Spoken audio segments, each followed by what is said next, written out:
দীর্ঘদিন যাবত দেখতেছি উনি এই খাটটা তৈরি করছে।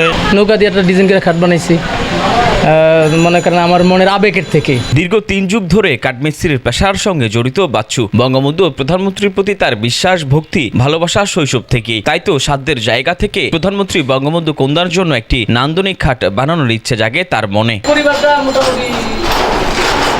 দীর্ঘ ২ বছরের শ্রম দিয়ে দৃষ্টিনন্দন নৌকা খচিত একটি খাট বানিয়েছেন কাঠমিস্ত্রি বাচ্চু। খাটটি দেখলে বুঝতে বাকি থাকে না বঙ্গবন্ধু কন্যা প্রধানমন্ত্রী শেখ হাসিনার প্রতি তার শ্রদ্ধা ও ভক্তি কোন পর্যায়ে।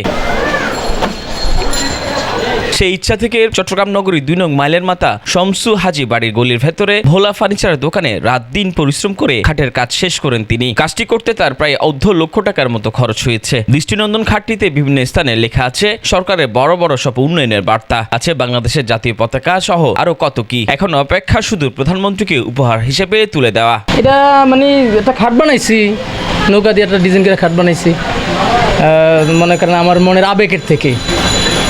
মাননীয় প্রধানমন্ত্রীকে দেখানোর জন্য ৪ বছরের সাধনা, আমারও মনের একটা আবেগ যে আমি একটা খাট বানাবো নৌকা দিয়া। এটি আমার আজ পরে ২০ বছরকার বা ৩০ বছরের সাধনা আর। হ্যাঁ, আমি নৌকা ভালোবাসি, আমি দল করি, আমার পুরা ফ্যামিলি আমার নৌকা করে। তো এই জন্য আমার আইসেই মনে করেন আমার চট্টগ্রাম আইসি আইয়ে আমার এটার মনে তখন খেয়াল যে আমি একটা নৌকা যেটা খাট বানাবো প্রধানমন্ত্রীকে দিব, উপহার দিব। যদি উনি গ্রহণ করে তাহলে আমার জন্য মানে মনের ৩০ বছরের আশাটা পূর্ণ হবে আর। আমি এটার কাজ করছি পরে 2 বছর ধরে, আস্তে আস্তে করছি আর। যা আস্তে আস্তে করিয়া মনে করেন আস্তে আস্তে গুলো নিজেই করছি, আর অন্য করে করতে পারি নিজেই করছি। গাছ ব্যবহার করছি আপনার এটা হলো কোরেই কাঠ, আর আপনার বানিশের থেকে শুরু করিয়া ইত্যাদি সবই ব্যবহার করছি। গাম, তারপরে আপনার রং ব্যবহার করছি। এখানে লিখছি যেমন বঙ্গবন্ধু ট্যানেল লিখছি, পদ্মা সেতু লিখছি, তারপরে প্রধানমন্ত্রী মনে করেন ৪ বছরকার যেমন উন্নয়নের যে কাজগুলা এগুলা লিখছি, এবং প্রধানমন্ত্রীর মানে যা উনি পরিবারের দরকার আমি এটুক লিখছি আর। মানে আমি তো মনে করেন একটু নিরক্ষর মানুষ, কম বুঝি, এই জন্য যেটুকু মনে বুঝছি এটুক দিয়ে আমি লিখছি আর। সেই ইচ্ছা বলতে আমি একার মনের আবেগের থেকে, আমি এমন হতো এটার জন্য মনে একটা আবেগ আমার এটার জন্য, মানে প্রধানমন্ত্রী দিমু আমি দেখামু। খরচ মনে করেন আমি হিসাব করি না, কত ২ লাখ টাকার মতন খরচ হইব মনে হয়, আমি হিসাব যদি করি তো এই আর কি। আমি এটা তৈরি করার পর আমার কাছে খুব ভালো লাগছে, খুব ভালো লাগছে যে আমি নৌকা মানে বাংলাদেশের বড় হাতিয়ার হলো নৌকা, বা উন্নয়নের হোক বা আমাদের দলের হোক, খুব ভালো লাগে। আমি এটা দেখানোর জন্য আমি মনের আবেগের থেকে এটা করছি, আমার কাছে ভালো লাগে এখনও।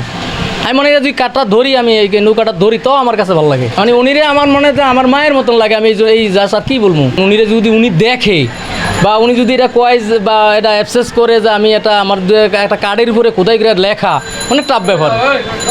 মানে এটা লেখাটা যদি উনি মনে করে যে আমার জন্য কষ্ট করছে বা দেখছে, আমি একটু দেখলাম বা আমি চাইলাম জিনিসটা কী, এটুকু করলে আমার পুরান ঠান্ডা হয়ে যাবে, আর কিছু আমার মনে হয় প্রয়োজন নেই। উনি যদি আমার দিকে তাকায় যে আমি একজন কাঠের কাজ করি, আমি একজন কার্পেন্টার, আমার যদি তাকাতে ভালো না তাকালে নেই।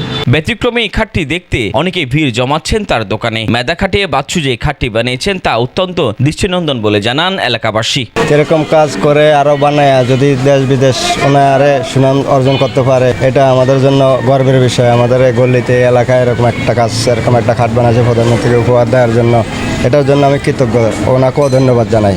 যিনি এই খাটটা বানাইছে আমার থেকে খুবই ভালো লাগছে। আর এই খাটটা আসলে যদি প্রধানমন্ত্রী পর্যন্ত যায় তাহলে উনি আরও উৎসাহ দিয়ে কাজগুলো আরও করতে পারবে, এবং কি আমাদের দেশের গর্ব একটা হয়ে যাবে। বাচ্চু ভাইকে এখানে আমরা আজকে অনেক দীর্ঘদিন যাবত দেখতেছি উনি এই খাটটা তৈরি করছে এই প্রধানমন্ত্রীকে উপহার দেওয়ার জন্য। আজকে দীর্ঘদিন যাবত উনি এটার পিছনে অনেক শ্রম দিছে, অনেক কষ্ট করছে। নৌকার অধলে বঙ্গবন্ধুর সৈনিক, উনি বঙ্গবন্ধুকে অনেক ভালোবাসে। আমরা দীর্ঘদিন যাবতই দেখতেছি ওনার এই এটা। দৃষ্টিনন্দন নৌকা খচিত খাটটি প্রধানমন্ত্রীর দৃষ্টিকোচর সহ উপহারটুকু যাতে সবার কাছে পৌঁছে দিতে পারে, তাই সবার সহযোগিতা কামনা করেন কাঠমিস্ত্রি বাচ্চু।